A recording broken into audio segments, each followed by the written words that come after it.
Arguably, the most important plants on Earth are the phytoplankton.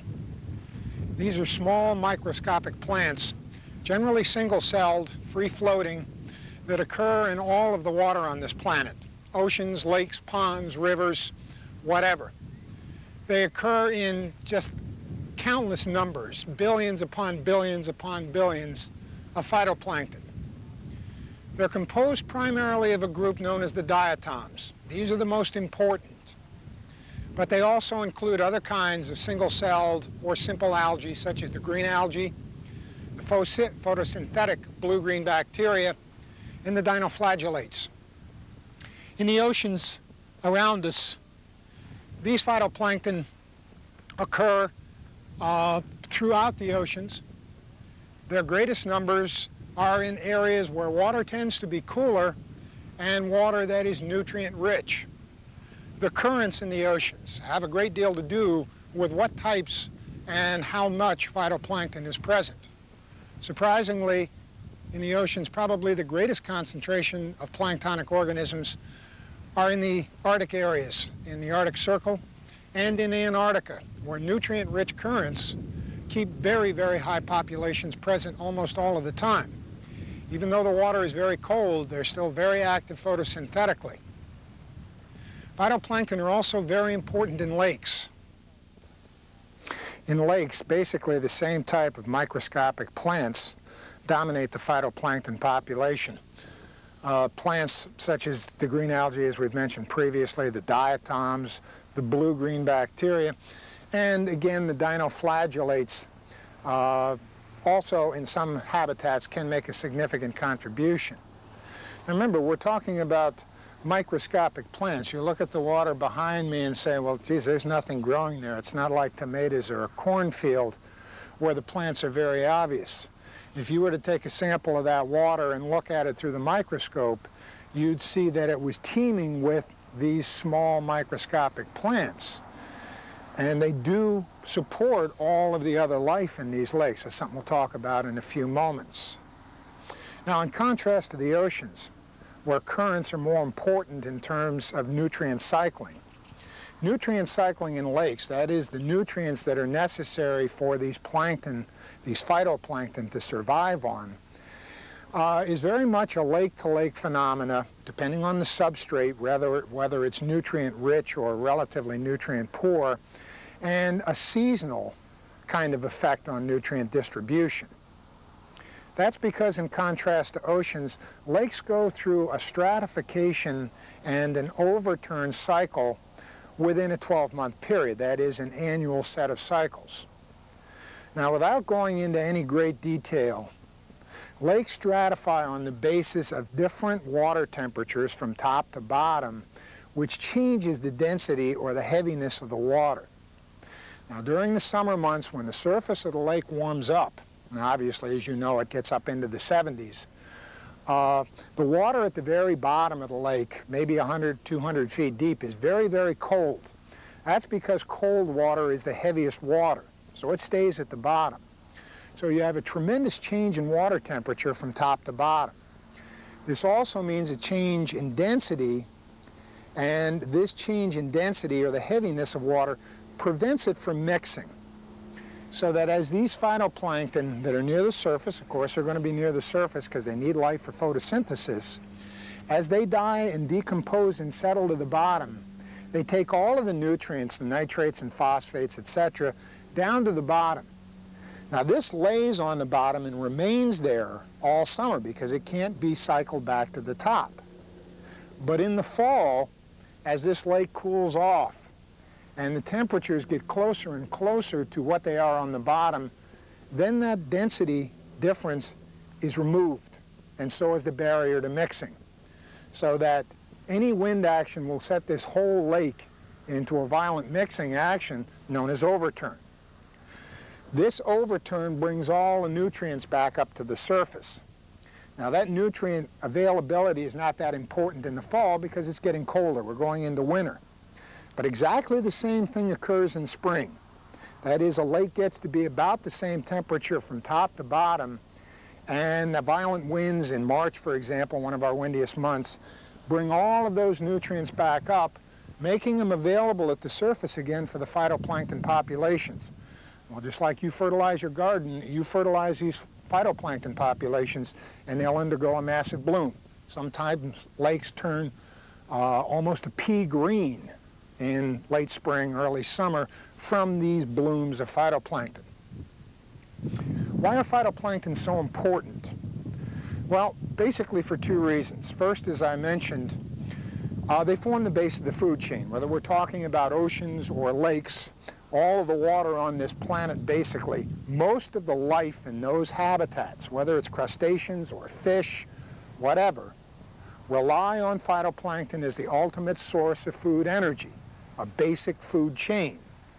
Those phytoplankton are fed on by zooplankton, small microscopic animals, which in turn are fed on by small fish, and in turn by larger fish. This is a simple food chain.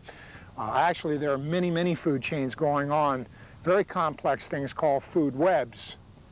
In fact, one of the largest mammals on this planet, obviously, the whales in the oceans, the baleen whales, feed directly on plankton. They don't go through all the steps of the food chain. Ultimate source of food.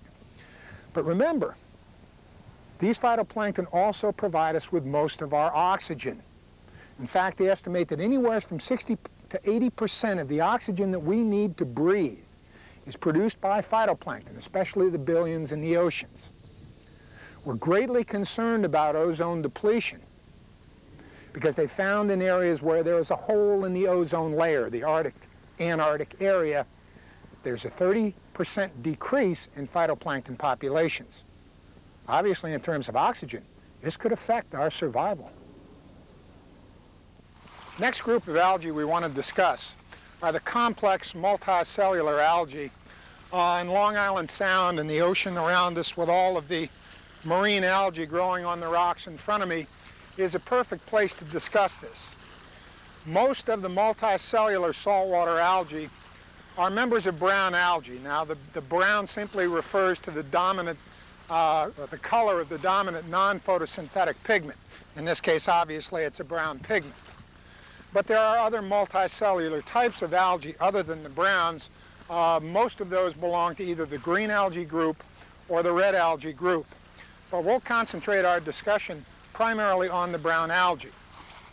Along the northeast coast, and certainly in Long Island Sound around me, one of the most common types of brown algae belongs to the genus Fucus.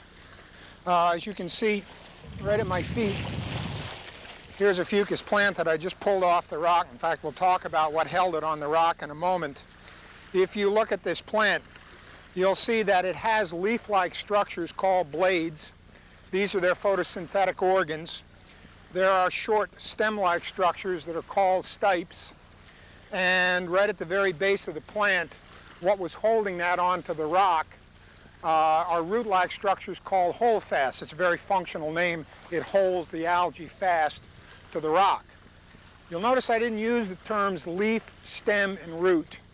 That's because, as we'll see in subsequent lectures, that these terms are confined or used only for the higher plants that are vascular, that have tissues that call xylem and phloem that we'll talk about later.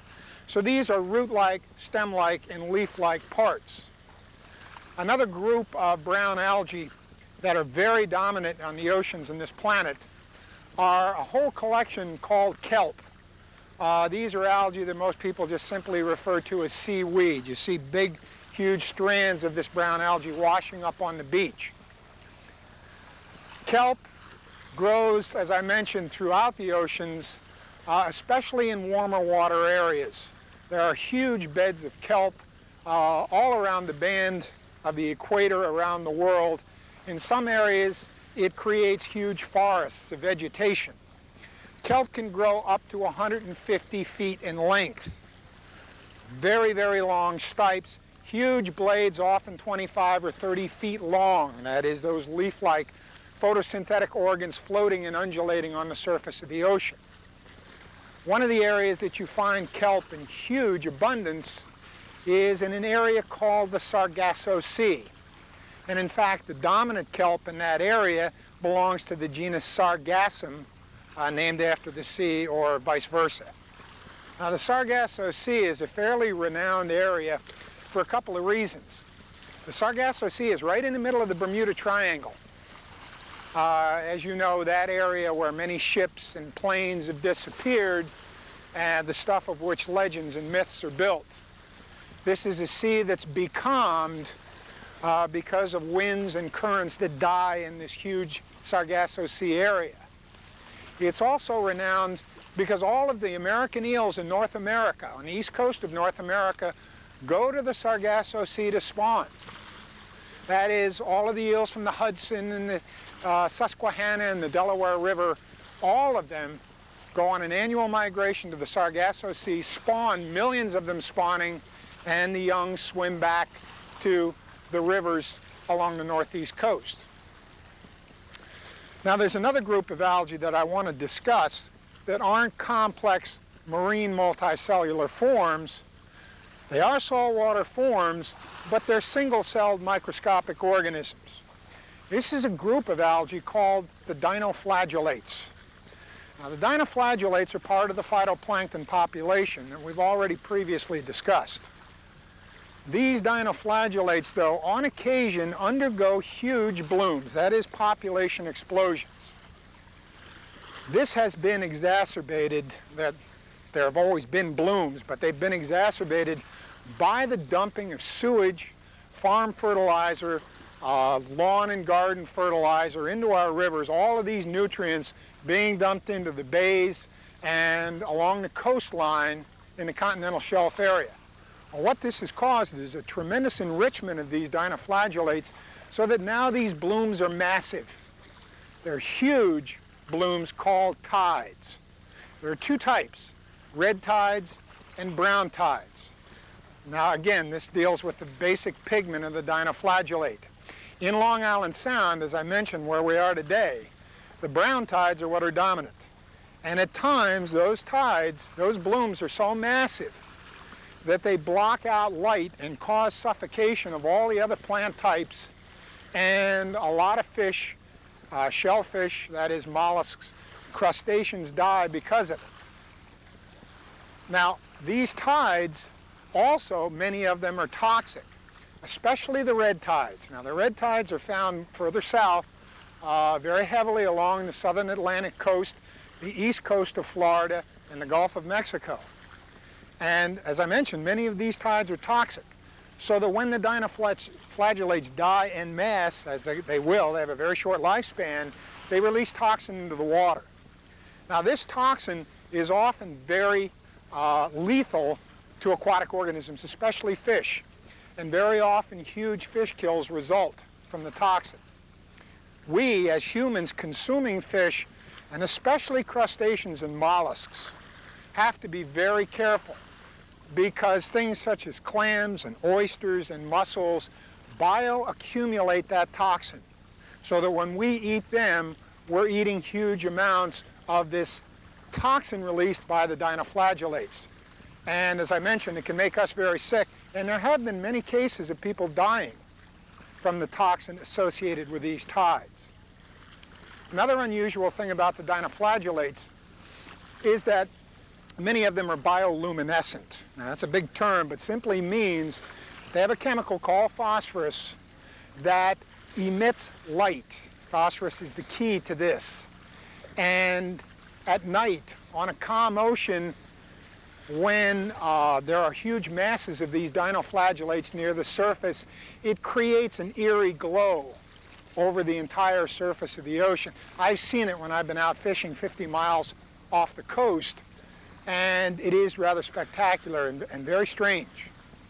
Now, it's not unusual for these lower organisms, or lower organisms in general, to be bioluminescent. It's fairly common in Monera and fungi, as well as in Kingdom Protista. Now, this concludes our discussion of the algae. However, we do want to talk about algae in the next lesson, but algae combined with another plant type, fungi, to produce a very unusual organism called a lichen. And for our discussion of the lichens, we'll go to mountains.